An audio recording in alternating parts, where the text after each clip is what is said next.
സിദ്ദീഖ് റളിയല്ലാഹു അൻഹുവിന്റെ ഒരു സംശയം, നിങ്ങൾ ഞാൻ ഒപ്പിട്ട് തരാം, പക്ഷെ നിങ്ങൾ ഉമറിനെ ഒന്ന് കാണണമെന്ന് പറഞ്ഞു. ഉമർ റളിയല്ലാഹു അൻഹു അങ്ങാടിയിലിരിക്കുകയാണ്. അങ്ങാടിയിലിരിക്കുകയാണെന്ന് ഞാൻ പറയുന്നത് മുസൽസൽ ഉമറിൽ അങ്ങനെയാണ്.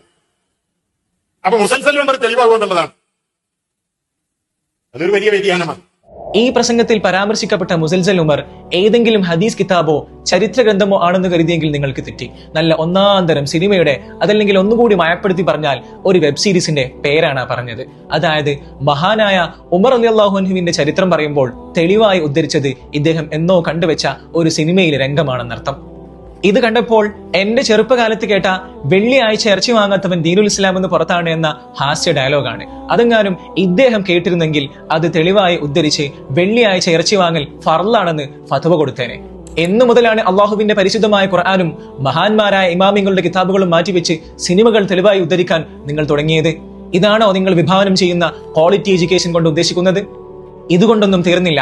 ജൂത ക്രിസ്ത്യാനികളായ സ്ത്രീകളെ ഇക്കാലത്ത് വിവാഹം ചെയ്യുന്നതിൽ തെറ്റില്ലെന്നുള്ള അപകടകരമായ വാദവും ടിയാൻ പ്രസംഗത്തിൽ ഉന്നയിക്കുന്നുണ്ട്. മാത്രമല്ല, മുസ്ലിം പണ്ഡിത ലോകത്ത് ഖിലാഫില്ലാത്ത ഇൻഷുറൻസിന്റെ മതവിധിയിൽ വെള്ളം ചേർത്തുകൊണ്ട് അത് പുനർപരിശോധിക്കണമെന്ന് ഇവരുടെ ഫഖ്ഹി സെമിനാറും ആവശ്യപ്പെടുന്നുണ്ട്.